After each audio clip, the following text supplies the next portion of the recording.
And hello, everybody. Welcome back to another episode of Phil at the Movies. I'm Phil Walsh, and this is show number 139 of this ongoing podcast that is always, you guessed it, for the love of movies. And boy, do I have a movie to share with you today that I absolutely loved. I feel like I've been on a roll lately with movies that have been sticking the landing, so to speak, and not only delivering the goods, but sometimes being that unexpected gift that you find under the tree that you didn't know you wanted or needed, but it turned out to be exactly what you needed. I'm really stitching together the Christmas metaphors today. Forgive me, but the holiday season is, of course, upon us. But in any event, I'm sort of rambling about Christmas and whatnot. But the main point, the movie is Thelma. And it stars June Squibb, who plays Thelma Post, a 93-year-old grandmother who loses $10,000 to a con artist on the phone. With help from a friend and his motorized scooter, she soon embarks on a treacherous journey across Los Angeles to reclaim what was taken from her. Now, this movie is perfection, and I'm not trying to oversell it, because, I mean, the premise is silly, and frankly, this is a movie that could lean very much into farcical territory. It could be campy, it could be over the top. It's not. It is the right amount of charm and sweetness, and yet it is outright funny. I mean, there were moments in this film where I was like just trying to catch my breath, because it was just the way the story is structured. It is told through the perspective and personality of this 93-year-old woman, played beautifully, triumphantly by June Squibb. And I am not kidding when I say this. She should be up for consideration for a Best Actress nomination next year. Full stop. The movie itself takes the life and daily activities of a 93-year-old grandmother who gets ripped off. And she falls victim to one of these phone scams. You've seen the press reports. You've seen news stories about it, no doubt, about an elderly relative getting a phone call, someone claiming to be a grandchild saying they need money as soon as possible, otherwise they're going to be trapped in jail. It hits on those notes that we have seen time and time again, whether in the news or perhaps even tragically or unfortunately in your own family and circumstances. And I could certainly relate a lot to this movie, in part because I have a 93-year-old grandmother. I recently lost my 99-year-old grandfather, and just sort of the daily antics, if you will, the situation of having two aging grandparents, now just one. This movie was very relatable, and it was very realistic. It wasn't trying to gloss over. It wasn't trying to be sort of tongue-in-cheek. It felt real. It felt authentic. I mean, again, just sort of the interactions between Thelma and her grandson when he's trying to show her how to use the computer and talking about her iPhone, and she keeps, sending out photos by accident, of course. But again, just sort of those lovable moments that anybody who has grown up with with aging grandparents and sort of the technology boundaries, if you will, definitely can relate to it. But the movie itself it's profound and hilarious. It really does offer a commentary on aging and finding one's purpose, even at 93 years old. That was really the real takeaway from this movie. Even though Thelma is getting up there in years, her family is concerned about her living by herself. They're trying to talk her into going into a nursing home or assisted living, and yet she is defiant. She wants to do things on her own terms, and that all comes to a head when she is ripped off by this con artist on the phone, who is played, surprisingly, I did not expect to see him in the film, but Malcolm McDowell, who is always a delight and turns in such a humorous and sometimes oddball performances, and he plays the con artist in this film and definitely gets his moments with Thelma. But she teams up with a friend of hers, Ben, played by Richard Roundtree, who is in an assisted living facility, and she commandeers his motorized scooter, and frankly she gets the idea to sort of go and reclaim her money because she gets the brush off from the police, which again, we've all seen these situations in our own lives or in circumstances where, again, the cops are doing nothing and basically, well, it's too bad, nothing you can do, the money's gone. And she's actually watching TV and she sees a clip of a Tom Cruise Mission Impossible film, and that gives her the brainchild. That sparks the idea that she is going to go out there with the address where she sent the money and reclaim what was taken from her.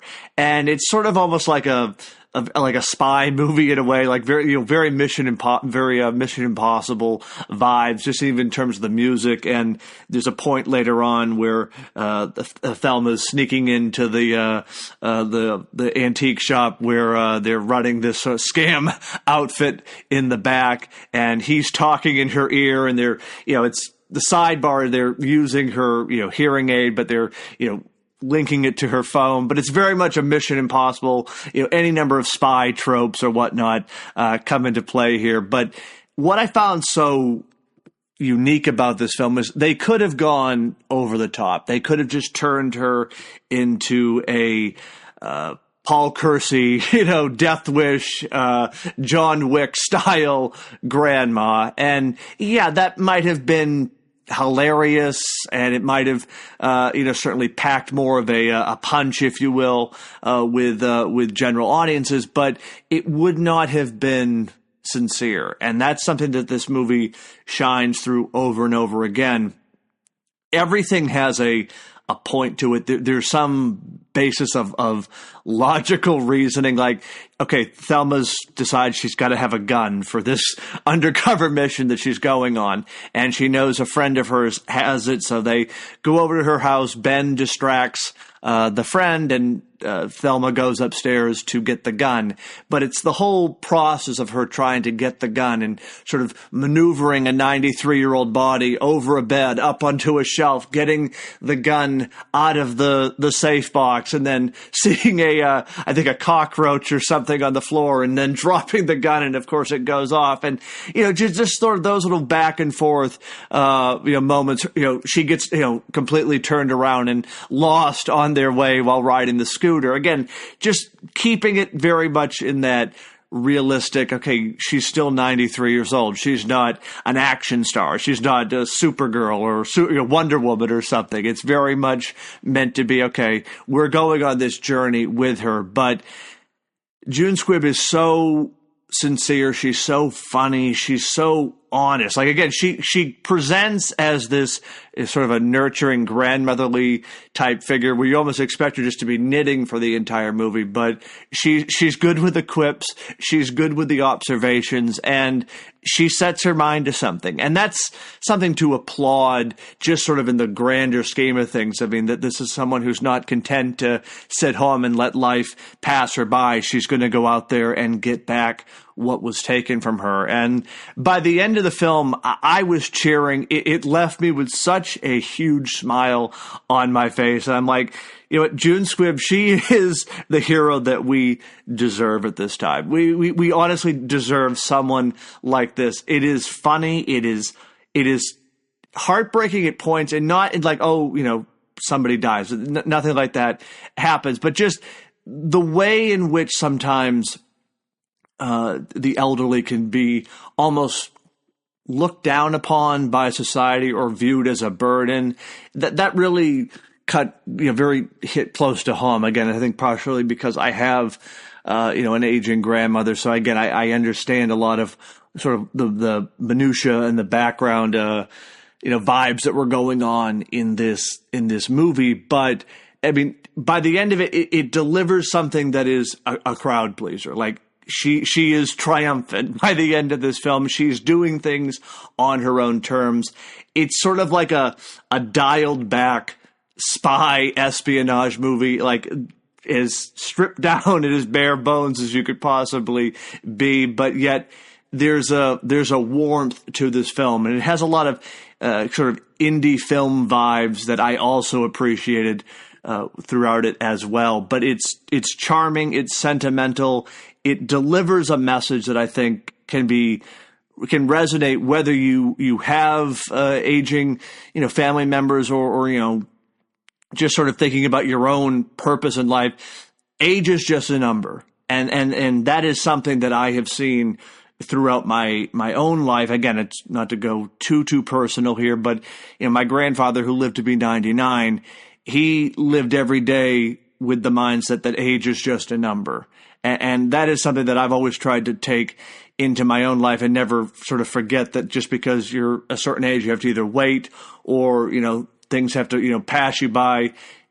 Age is your number. And if you feel 90 at 40, then, you are in a sense. It's all about perspective. And that is clear throughout this movie. I had the biggest smile on my face by the very end of it. Frankly, throughout it. But it's one of those movies where you feel good watching it. You feel good after it's over. So I can't recommend Thelma enough. This movie was one of those surprises where I figured it would be entertaining. Just the premise was unique, and the trailer hooked me. But I said, well, it'll be good, but it won't be great. Well, I am always delighted to be proven wrong, and in this particular case, discovering a film that I did not know I needed in my life, but I am glad that it exists, and it is one of the year's best films. I can say that with total certainty, and I will say right here, fight me on it, June Squibb for best actress next year.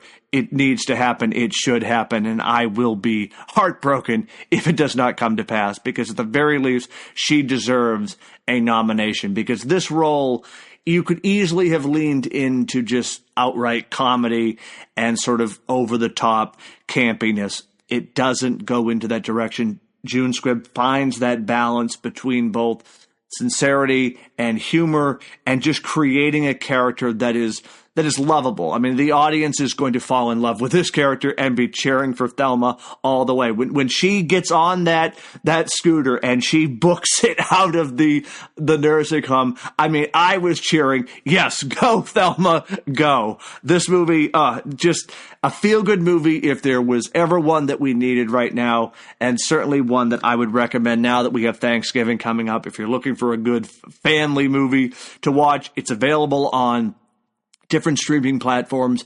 I would say please go watch it. Don't miss it. And I hope that you take away the same reaction that I did. But Thelma, absolute blast, and one of the great surprises of 2024. And that sound means two news items to share with you today before I close out. First off, Conan O'Brien is set to host the Oscars next year. I would say arguably one of the great late-night talk show host in recent memory, and if not of all time. This is a major get for the Academy, and I think it's a real step up, if you will, from some of the recent hosts. And that's not to diminish, not to bash anybody, but I really think this feels like a return to form. You think of throwbacks to Steve Martin or Billy Crystal back in the day. Just having someone who is genuinely funny and there to have a good time. I think that's going to be refreshing with the Academy Award show next year. But yeah, Conan O'Brien, that's a major coup and a major plus for the hosting duties next year. So I'm expecting a very entertaining show, to say the very least. The last news item, which this will come as no surprise if you are a Star Wars fan and have been plugged into news surrounding that galaxy far, far away. There was a Star Wars film set to be released in December. I was thinking about the Christopher Nolan movie that comes out in about 600 days in July of 2026. I'm sorry. I distracted myself with that side tangent. But back to December of 2026, there was a Star Wars film scheduled to be released around the holiday season. That has now been pulled from the schedule, and no official confirmation from Lucasfilm and Disney about what is next. There's a lot of rumors surrounding the next Star Wars movie. I'm not going to address or feed into those rumors because there is so much circulating out there. I don't really know what is true, what's not true, and it's one of those things I don't want to put it out there and then it turns out to be false and then whatnot. There's too much. If you're plugged into the Star Wars stuff, you certainly have been following it probably closely. But I have to say, just as an aside, I am not surprised this has happened, just given the back and forth with questions over what to do with the franchise and what to do with the stories going forward. I'm not surprised that the film was pulled for 2026 in December. Again, it's probably going to be a wait-and-see approach. I do think that it is sort of, it's par for the course at this point, given where Star Wars has been sort of in the zeitgeist. I do feel like in some cases it has overstayed its welcome, and I will just say it. I'm a proponent and a fan of Star Wars as a movie exclusive only. I think some of the spin-off shows are great. They're entertaining. They're engaging even, but to me, Star Wars has always excelled best when it's an event. And when you take Star Wars out of the movie theater, it loses that magic. And so I'm hoping that with this new delay and this new changing of the agenda, that maybe they'll get things right over at Lucasfilm and come out with a concrete plan for what they're to do with this universe. Because let's be honest, even though personally I think Star Wars should have stopped a long time ago, it's going to go on, it's going to continue, and it's going to exist infinity. I mean, that's just the nature of franchises these days. Star Wars will be talked about 100 years from now. I'm both happy and sad to say that at the same time, just in terms of an ongoing media franchise. But any event, who knows, but to be continued with regards to Star Wars. But on that note, everybody, want to thank you as always for tuning in each and every Friday. I hope you and your family have a wonderful, happy, and healthy Thanksgiving next week. And of course, I'll be back next Friday, and we will do this all over again for the love of movies.